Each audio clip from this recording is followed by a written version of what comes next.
Tout de suite, l'info.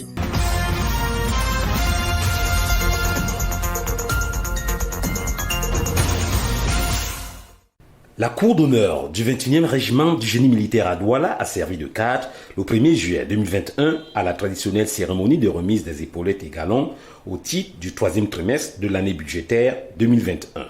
La circonstance, animée par la musique des armées, est présidée par le colonel Melal Camille, commandant le 21e régiment du génie militaire, a promu au grade supérieur des officiers, sous-officiers et militaires de rang, tous diplômés du centre d'instruction du génie militaire. C'est une reconnaissance du travail abattu, mais nous allons rendre grâce à Dieu pour être en arrivé là et remercier le chef de l'État pour la haute confiance renouvelée. Le caporal-chef Messanga Deni a personnellement été honoré par le colonel commandant le 21e régiment du génie militaire. Je veux dire grandement merci, surtout parce que le colonel m'a mis le galon de caporal-chef. Il m'a poussé ce galon, je vais jusqu'à colonel même si Dieu voulait. Pour ce promu, cette promotion est un appel à plus de travail. C'est une transition d'une étape à une autre. C'est là où j'ai même encore beaucoup d'efforts à faire. Voici, s'il en était encore besoin, rappeler aux invités la symbolique de l'événement. C'est un événement qui revêt tout un symbole. Le symbole du succès. Le symbole du triomphe. Parce que quand on est promu, c'est l'aboutissement d'un travail et c'est la reconnaissance de la hiérarchie. Au promu, le colonel commandant le génie militaire a rappelé: l'avancement n'est pas une fin en soi. Aujourd'hui, on reconnaît le travail que vous avez abattu, mais ne soyez pas surpris demain qu'on vous descende si vous changez de cap. En rapport avec les réjouissances populaires, l'invite au respect des mesures barrières a été faite. Durant vos réjouissances, n'oubliez pas que M. Corona continue de se balader et fait encore beaucoup de lavage parmi nous. Photos de famille, remise de bouquets de fleurs et youyou ont, comme en pareille circonstance, marqué l'événement.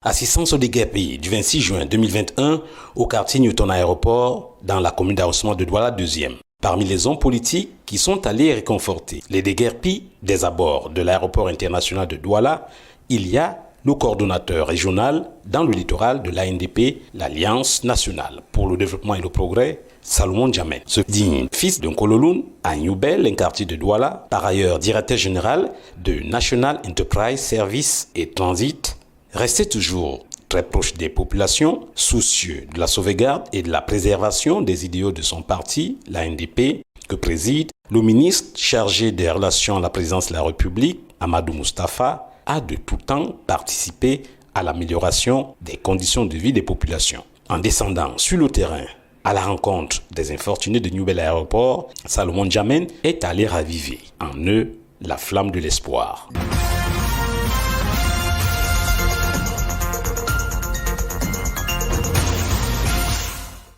Engagé dans la culture de la performance depuis de nombreuses années, le groupe SABC, Société anonyme des brasseries du Cameroun, pour encourager les jeunes talents et leur offrir la visibilité de leur savoir-faire, organise le Dino Art Contest, placé sous le thème Art Fights Covid.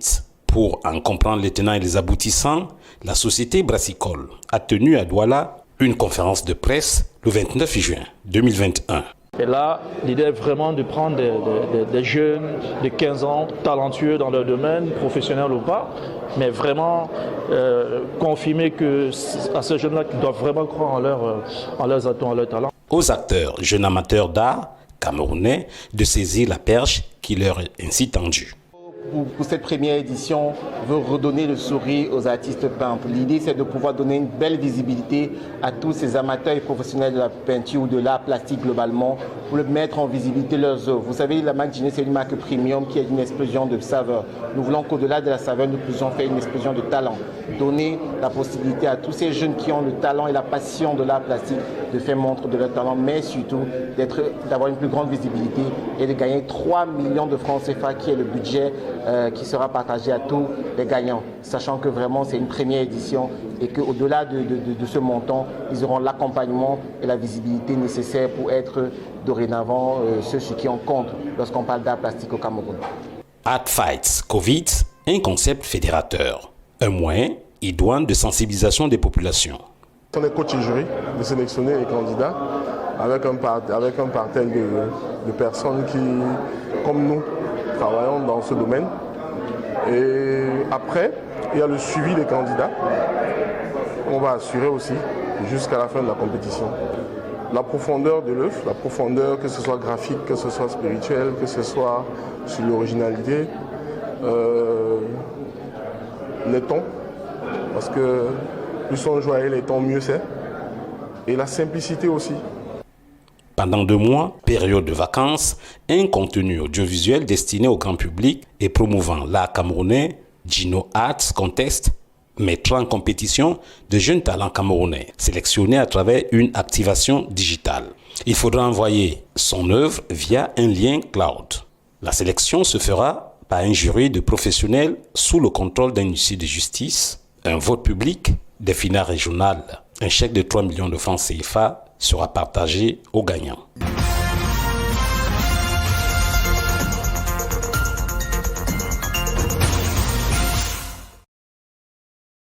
C'est dans un bâtiment en délabrement avancé que 150 candidats ont abordé les épreuves du CEP dans le sous-centre écrit de l'école d'application de Monatili, groupe 2, ce matin. Ce bâtiment a été construit en 1972. Il est en train de vieillir, comme vous-même vous le constatez. Tout tombe déjà en ruine. Si l'État peut nous écouter, qu'on vienne aussi réfectionner ce bâtiment. Sur le plan de l'organisation, on note une atmosphère sereine. Nous n'avons enregistré jusqu'ici qu'un cas d'absence et c'est un candidat libre. Pour les candidats réguliers, tous nos candidats sont présents. Le dispositif anti-Covid est bien en place. Les toilettes sont au peigne fin. Les examinateurs veillent au grain. Les choses se passent bien. Nous n'avons enregistré aucun incident. Les candidats composent dans de meilleures conditions. Nous pensons que les résultats seront agréables. Autre lieu, autre sous-centre, l'école publique d'application groupe 4. Aucun incident n'est à relever jusqu'ici. Seuls 2 candidats absents sur les 160 présentés. Tous mes enseignants, les intervenants ont répondu présent. Avec le chef de sous-centre que je suis, j'ai eu 2 absences seulement dans tout le sous-centre. Depuis le démarrage à 8 heures, tout se passe bien. On note partout la présence du dispositif anti-Covid. De l'avis des candidats, les premières épreuves de cette journée étaient abordables. J'ai composé dans l'épreuve de français. C'était plutôt bien, facile. La première épreuve, c'était au français et l'antiquité. Et je suis sûr que je vais réussir. Et j'en suis sûr que je vais réussir. Ainsi va la localité de Monatili ce matin dans les différents sous-centres du certificat d'études primaires.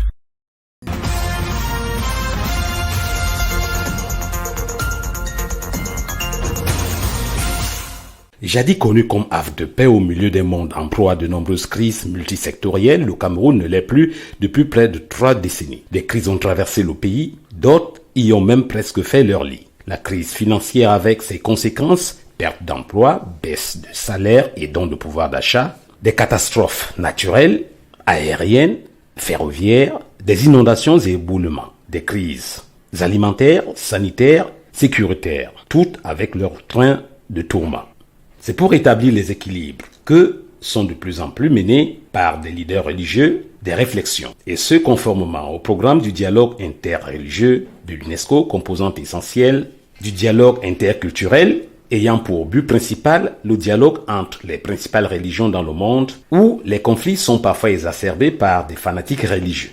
Ce n'est heureusement pas le cas au Cameroun, qui a cependant mal à sa paix. C'est pourquoi au Centre d'animation, de formation, de recherche et d'appui au développement CAFRAD en abrégé de l'Église évangélique du Cameroun, annexe de Bonabéry, dans le 4e arrondissement de Douala, s'est tenu le 26 juin 2021 un énième séminaire sur le thème « Chrétiens et musulmans du Cameroun, quel apport pratique aux 4 crises sociales actuelles, crise sanitaire, crise sécuritaire, crise alimentaire et crise du vivre ensemble harmonieux ». Exposés, échanges, travaux en atelier qui ont meublé les assises ont été sanctionnés par une déclaration commune et un communiqué final. Leader spirituel musulman, l'imam Daouda Aboubakar Labaran, secrétaire général à la Grande Mosquée centrale de Douala, chargé de la communication et chercheur, a exposé sur les différentes crises sous le prisme de l'islam, non sans en esquisser les solutions. Les leaders religieux doivent être proactifs. Nous avons parlé d'exemplarité, ils doivent être des modèles et surtout être solidaires. Nous disons qu'au Cameroun, cette cohabitation pacifique, elle est effective parce que nous avons des instances, des plateformes dans lesquelles nous nous réunissons. Nous avons la CADIR, Association camerounaise pour le dialogue interreligieux, où nous religieux, nous nous concertons par rapport à ce que nous pouvons apporter dans l'éducation beaucoup plus spirituelle et morale de nos enfants. Et surtout en prêchant l'amour du prochain, en prêchant la paix, la concorde. Et nous demandons même à l'État de revoir cette notion de laïcité et donner une place importante aux religions dans l'éducation et la formation des citoyens de ce pays. Professeur de théologie à la faculté de théologie protestante et des sciences des religions de Ndungue, chef de département histoire des religions, le pasteur Nestor Pungé Kemayou est directeur du département du ministère pastoral de l'évangélisation, de l'éducation chrétienne et de l'enseignement théologique à l'Église évangélique du Cameroun. Parlant des contributions des chrétiens et des musulmans du Cameroun relatives aux solutions aux différentes crises, le chercheur et facilitateur du séminaire à la fin des travaux. Nous avons planché sur des thématiques très actuelles et pertinentes qui interpellent autant le religieux que le politique. Et donc nous l'avons fait, comme vous avez suivi dans la déclaration finale qui a été lue tout à l'heure, nous l'avons fait toujours avec à l'esprit l'idée d'apporter une plus-value à la réflexion et aux politiques, car le politique ne peut pas tout faire. Les prières que nous faisons dans nos mosquées ou dans nos églises ne sont pas les moindres, mais en marge de cela, généralement, nous apportons des assistances matérielles, par exemple aux prisonniers, par exemple dans les orphelinats, à des occasions précises. Donc, de ce point de vue, nos apports sont déjà considérables. Nous ne sommes pas exhaustifs dans la liste. Le retour de la paix au Cameroun se fera avec la contribution de toutes les forces vives, celles des communautés religieuses avec.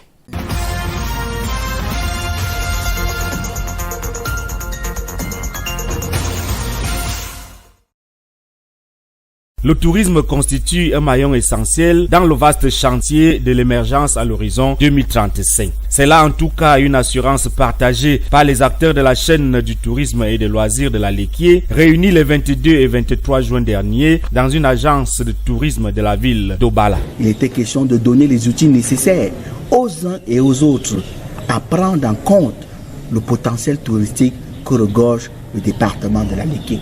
Il s'est agi pour les promoteurs des structures de tourisme et de loisirs, les maires des communes de la Léquié et les experts du ministère du Tourisme et des Loisirs de réfléchir au développement de l'offre touristique et à la promotion du tourisme et des loisirs dans le département de la Léquié. Le tourisme est une activité qui engage des ressources, de fortes ressources humaines et matérielles, financières aussi. Et lorsqu'on s'y lance, on doit connaître les rouages pour qu'on ne doute pas à l'échec. Parce que l'échec du tourisme est un échec qui fait très mal.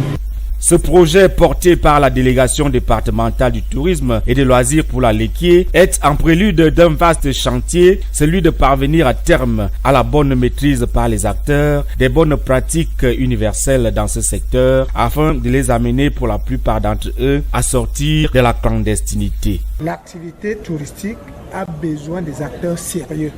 Je pense bien, on ne peut pas évoluer sans toutefois comprendre que c'est pour nous et à notre compte. Nous dégageons tant de moyens. Les recettes sont vraiment plus basses. Le touriste n'a pas accès à son cadre vital. Donc nous avons besoin de leur effort. Occasion également pour les élus municipaux de comprendre que le secteur du tourisme et des loisirs offre un large gisement d'opportunités économiques et d'emplois qui n'attendent qu'à être explorés et entretenus afin de booster au sein des collectivités territoriales décentralisées une économie touristique locale dans chaque commune. L'intéressant dans ce séminaire est que il nous apprend les mécanismes de mise en place opérationnelle des offices communaux, des conseils pratiques. Je retiens qu'il faut véritablement lancer cette activité et nous au niveau de la commune, nous allons intégrer cette approche. Il convient de relever que le département de la Léquié présente un caractère touristique attractif en termes de sites et structures touristiques et même en termes de pratiques et habitudes culturelles. Malheureusement, les activités de tourisme et de loisirs sont encore pour la plupart dans un état embryonnaire, voire en friche. En outre, les infrastructures sont vétustes et le personnel reste partout à professionnaliser, d'où la nécessité de multiplier ce genre de rencontres.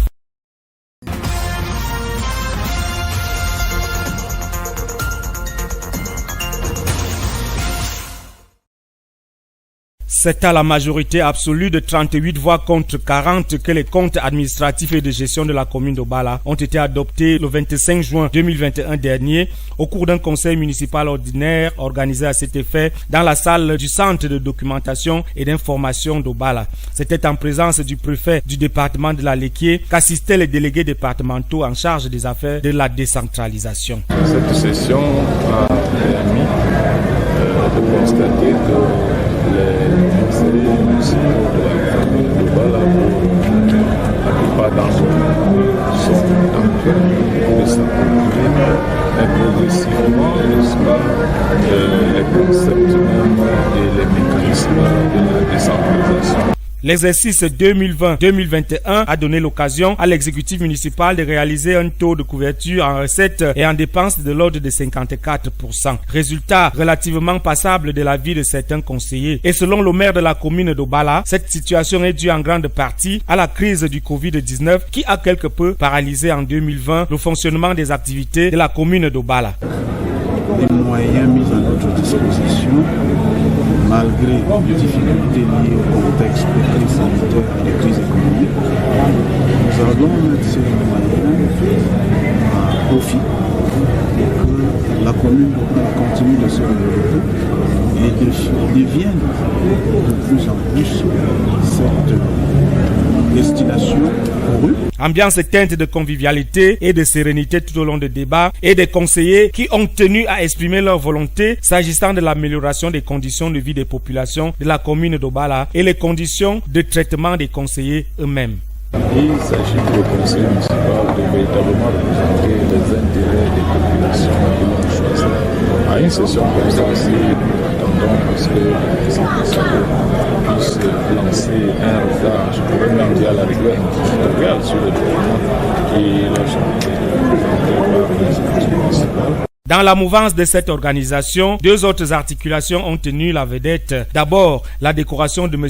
Ediba Simon Pierre, maire d'Obala, qui a porté des mains du préfet du département de la Léquié la médaille d'officier de l'ordre de la valeur, et M. Mvoro Faustin, qui a reçu ses attributs de premier adjoint au maire d'Obala, en remplacement du regretté Bita Aïssi Bonaventure, décédé il y a quelques mois.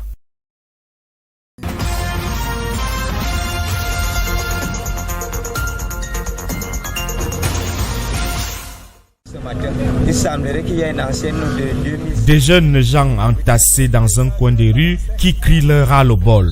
Des camionneurs garés à la n'importe comment, obstruant l'entrée de la ville et les opérateurs de sable qui ruminent leur colère à peine voilée. C'est sous ce climat de haute tension que s'est réveillée la ville balnéaire du département de la Léquié en début de semaine dernière. Pour tout ce beau monde, Monatélé et ses autorités ne favorisent pas l'épanouissement d'une jeunesse sans autre source de revenus et qui se bat dans le sable pour ne pas verser dans la délinquance, le banditisme et autres vandalismes. C'est comme si nous n'avions personne dans l'arrondissement de Monatélé. Ça n'affiche pas une très bonne image à Monatélé. Il semblerait qu'il y a une ancienne de 2006 qui n'autorise pas les camions à entrer dans le département de la Léquié avant soit 5h30, soit 6h. Je n'en sais rien. Bon, mais ce n'est pas un problème de l'arrondissement de Monatélé. Les autorités de la ville, quant à elles, parlent d'une campagne de routine mise en route par le commissaire de sécurité publique et les forces de l'ordre de Monatélé afin de réglementer un secteur où les camionneurs non conformes ne choisissent que de rouler dans la nuit, se livrant à toutes sortes d'activités à risque, accidents, incivisme, nuisances sonores et même détérioration de la chaussée. Les camionneurs n'ont ni assurance, ni visite technique, ni carte grise, ni stationnement. Alors lorsque la police a fait son travail, on ne saurait le leur reprocher. Une rencontre entre le maire de la ville et les acteurs du secteur du sable à Monatélé a permis de calmer les tensions. Nous nous sommes dit que nous allons nous rapprocher des autorités compétentes à l'effet de voir qu'est-ce qu'il y a lieu de faire quant à l'assouplissement de ces mesures, mais il ne s'agit pas de les annuler, pas du tout. Satisfaction générale donc pour les partis. Une note d'humeur qui avait tout pour dégénérer vient d'être désamorcée. Il nous a rassurés de travailler d'un commun accord, d'une union fraternelle soudée. Et nous sommes ravis et nous avions pris la résolution de marcher avec lui main dans la main. Le dialogue a une fois de plus prévalu pour une commune de Monatélé plus rayonnante et plus prospère. Le travail doit donc reprendre pour les exploitants de sable et les autres acteurs de ce secteur, à la condition que les camionneurs consentent à respecter la norme.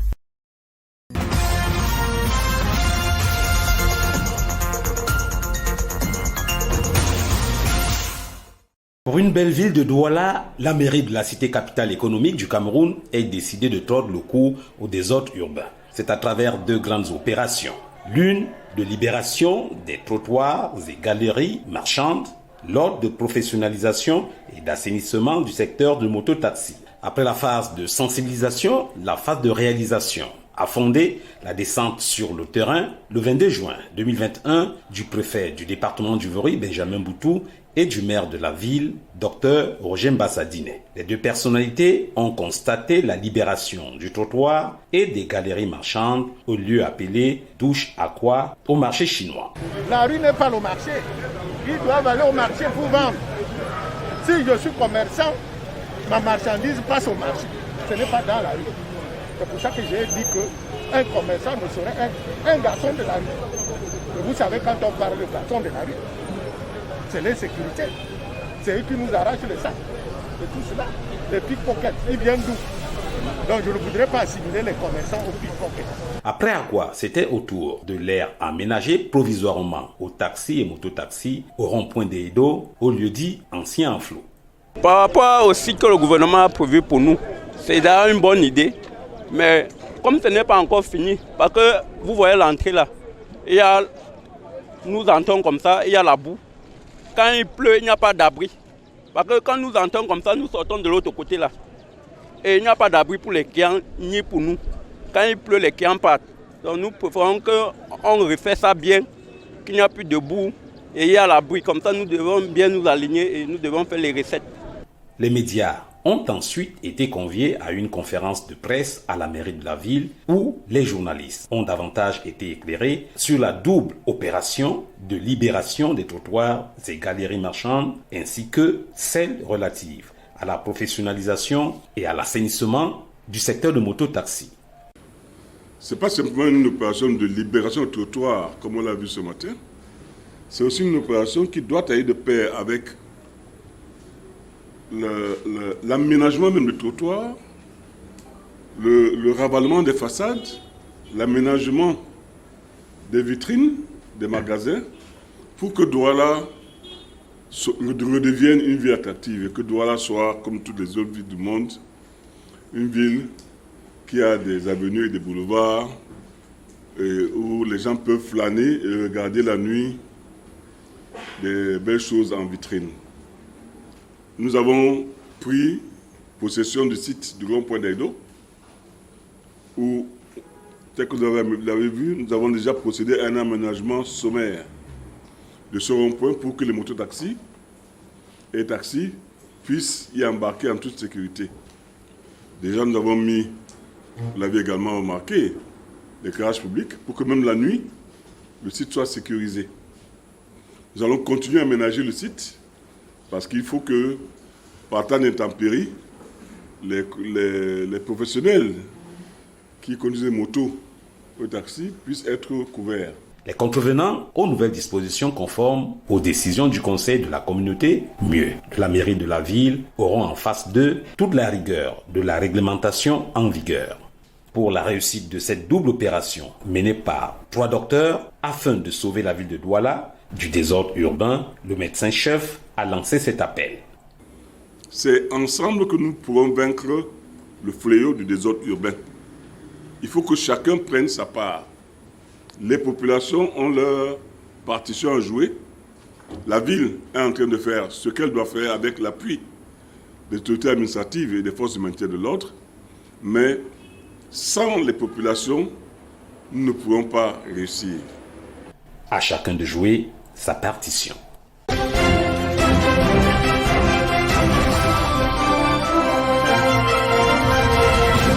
The International Day of Cooperatives has been celebrated at the Regional Delegation of Agriculture and Rural Development in Buea. Presiding over this ceremony was the head of Economic, Social and Cultural Affairs at the Southwest Governor's Office, Teofil Dumbe. During this year's celebration noted, Rebuilding Better, the different cooperatives drawn from the 6th Division of the Southwest region, decried the devastating effect of the COVID-19 pandemic on their agricultural productivity. Farmers, particularly here in Southwest, have gone through crisis, the COVID-19 and other social issues.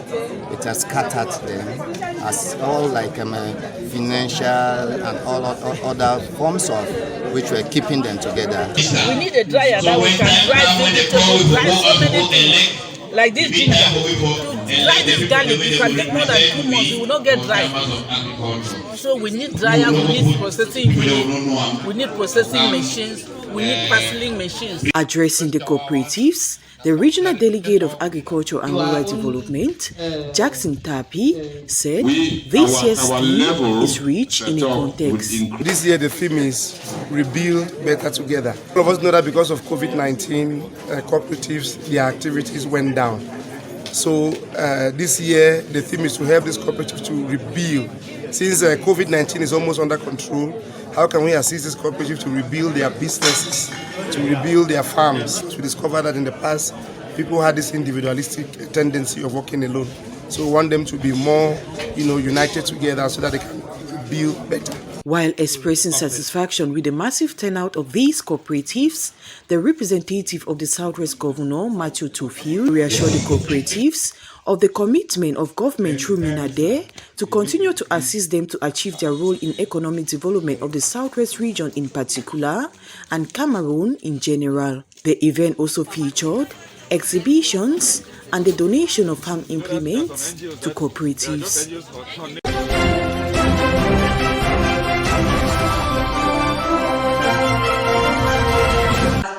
Reveals her competence. The pioneer public independent conciliator for the Southwest region of Cameroon have been commissioned into office. This was during this oath-taking ceremony that took place at the Southwest Court of Appeal, attended by the Southwest Governor Bernard Okala Belai among other top officials.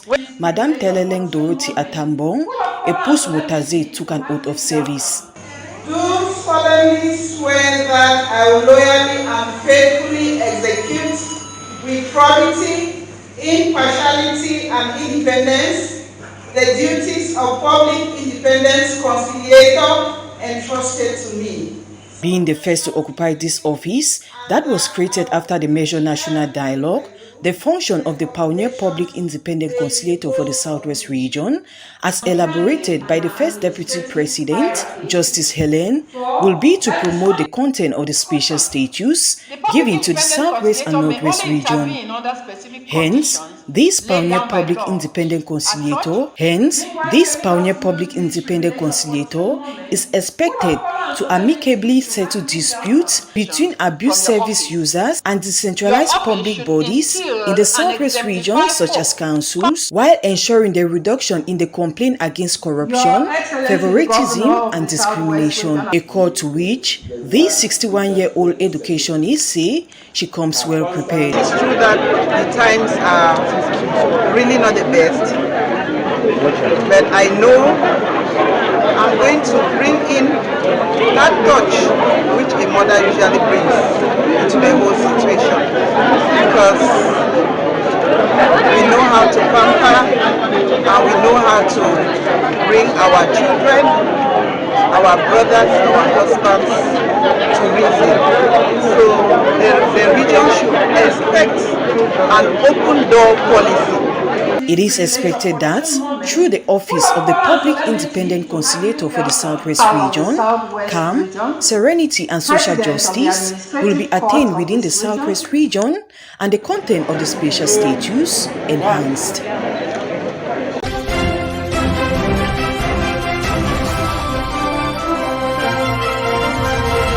It is done. The Advanced Vocational Training Center of Douala has signed partnership accord with some enterprises and national organizations. The accord signing ceremony took place this Tuesday, July 6, 2021, at the banquet hall of the Vocational Training Center. During his opening speech, the Director General of the Advanced Vocational Training Center, Amadou Bobo, put it that the signing of this partnership accord will push them to work harder in training young Cameroonians to be able to gain jobs in many enterprises after their training. The director equally insisted that the partnership will go a long way in making the society a better place to be with many job opportunities. All the accords we signed today will be beneficial for the Advanced Vocational Training Center. For example, the accord with Polytechnique will enable our lecturers to upgrade their level of competence, while a partnership with other enterprises will facilitate the insertion of our students into the professional milieu. Despite the fact that it was an accord signing ceremony, the Advanced Vocational Training Center of Douala seized the opportunity to present to the public Dr. Giselle Beatrice Sonfak, winner of the Slumberger 2021 award. Among the enterprises and national organizations who went a partnership accord this day with the Advanced Vocational Training Center were the National Higher Polytechnic School of Douala. Happy to this partnership. We hope that we can work together for the employability of our students and for the equipment, so that our students will be grow in the social professional enterprise. Specialized in resource management and recruitment, Group JES assistants also made a deal. We look for jobs while the Advanced Vocational Training Center trains students. When someone is trained, he needs to find a job. But since there is job scarcity in Cameroon, our enterprises fight for people to be self-employed.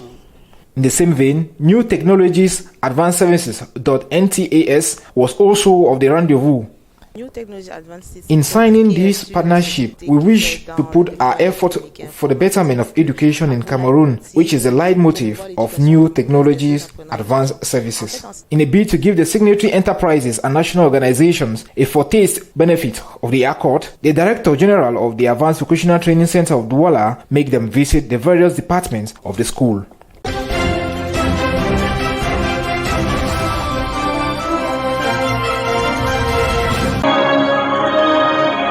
For 2 years, these trainees from ex-CEFAM have undergone training in different fields of regional and local authorities, including general administration, Finance and Human Resources Management. Today, 148 of them, both from Circle 1 and Circle 2, are graduating after completing 3 semesters of theoretical training and 1 month of internship, through which they have been evaluated and proven fit to enhance the decentralization process across the 10 regions of Cameroon. The Director General of NASLA just said that we are experts, and I just confirm that we are experts of territorial decentralized community, so we are ready. I've gathered from the school.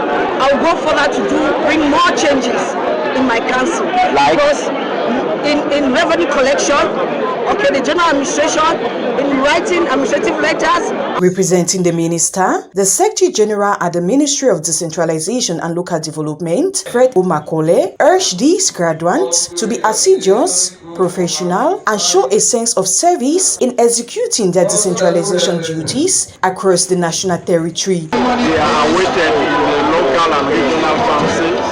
They must serve there with engagement, they must with probity, we must promote good governance in our local and regional council. Despite the setback brought about by the COVID-19 pandemic, the Director General of NASLA, Tanyiku Eno Achubaye, in a speech noted that the graduation of these trainees is a proof of their probity and diligence. If the government created a school like NASLA to train these brilliant students, so my plea was for a mechanism to be put in place for the specialties that are trained in NASLA to be transitioned directly into the local and regional authority. It is worth noting that NASLA, which is born from ex-CEFAM, was created in March 2020 to improve on the management and the regional training of local authorities, who are in turn expected to enhance the decentralization policy through the various councils.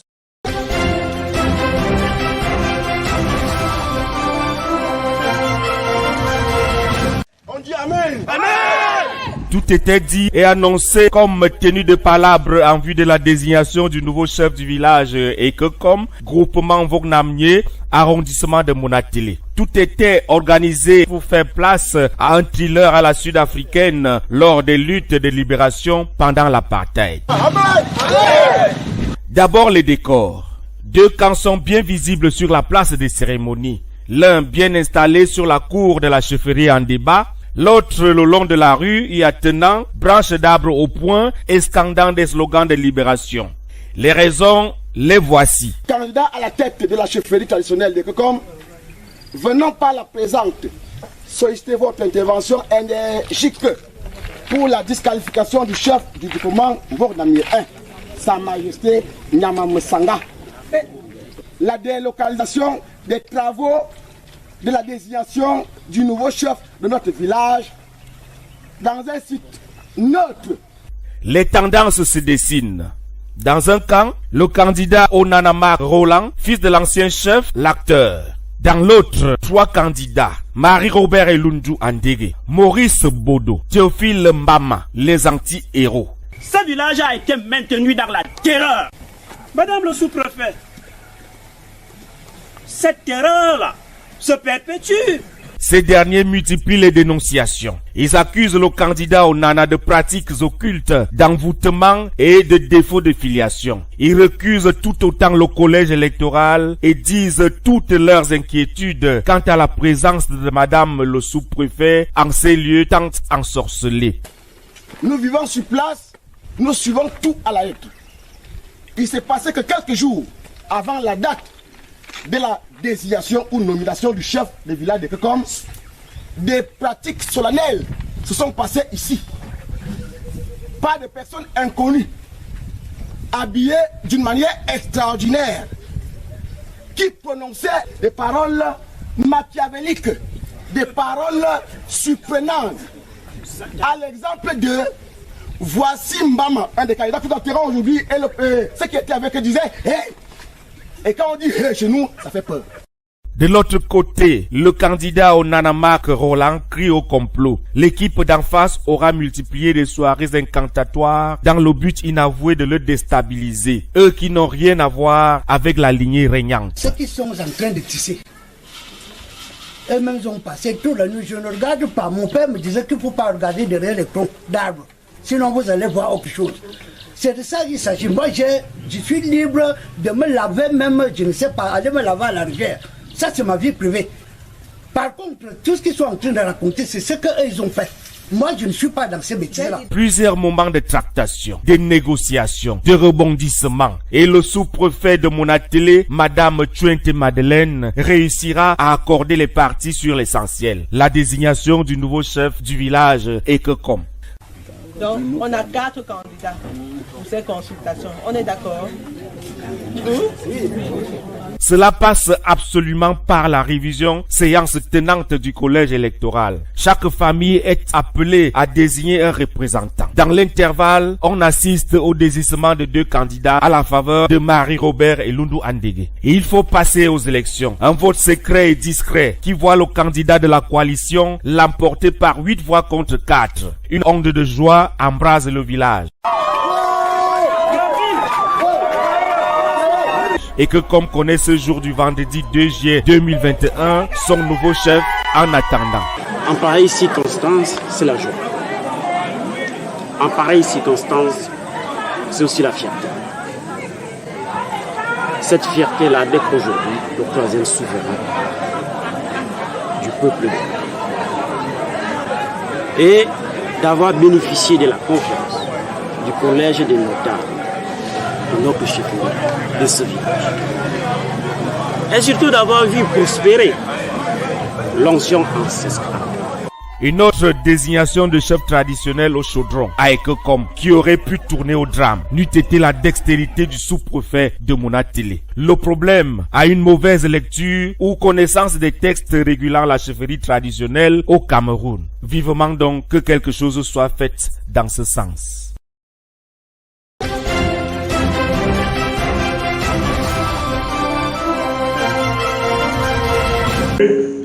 And by virtue of the powers conferred on us, some 21 staff of the George and Jerry Construction Company Limited, one of the leading construction company in Cameroon, have been decorated with labor medals of honor as recognition for their commitment in fostering development in the Southwest region and creating job opportunities. Among those decorated was the CEO of this leading construction company, Thabo Josh Eku, who was decorated with a gold medal of honor, and the officer of the Cameroon Order of Merit. We need to call our brothers and join our heads together to know that we have to build our nation ourselves, not from experts, not from white men, but us Cameroonians have to join ourselves together to build up the country. This was during this maiden labor award ceremony presided at by the Southwest Governor Bernard Okala Bilai. Addressing the management and staff of the leading construction company in Cameroon, the Southwest Governor commended them for their efforts in fostering development in the Southwest region, despite the shackles of the ongoing Anglophone crisis that has compelled several construction companies to evacuate. You know that most of the enterprises are run away. But there, George and Jerry and others, they continue because they are sons and daughters of this region. They must show the good example. They are appealing their other brothers to come to join them for the construction of this region. A recognition which, according to the Director of Upgrading Enterprise, Shanta Elombat, is well deserving after evaluating the output of the construction company. We are upgrading office and we follow George and Jerry construction, and year by year this society is upgrading. Meanwhile, other staff were encouraged to work harder in order to attract such recognition from the states, while prioritizing the Southwest population by maintaining quality construction services whenever the need arises.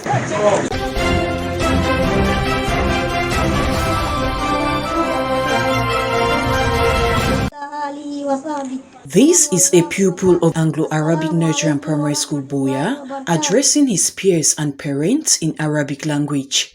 This was during the graduation ceremony of the 9th batch of pupils of this school. You have seen the wonderful performance here. If these children grow up to know Arabic, English, and French, you will understand what the world will be.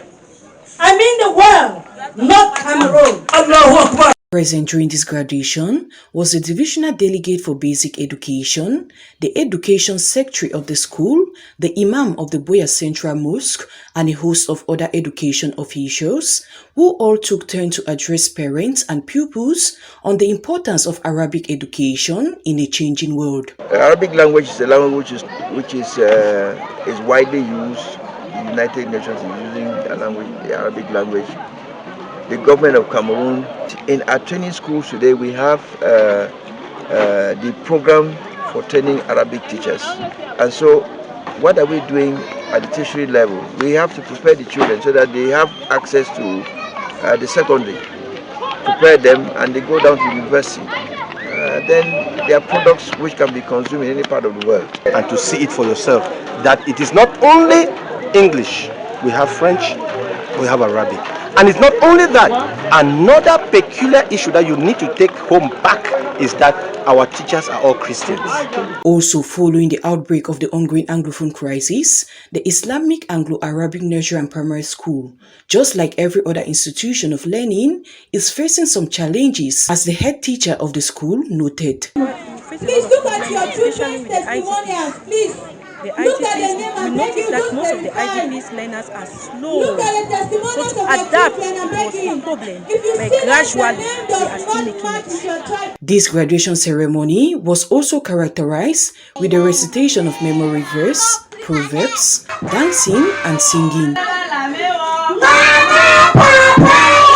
Meanwhile, some meritorious pupils were handed prizes.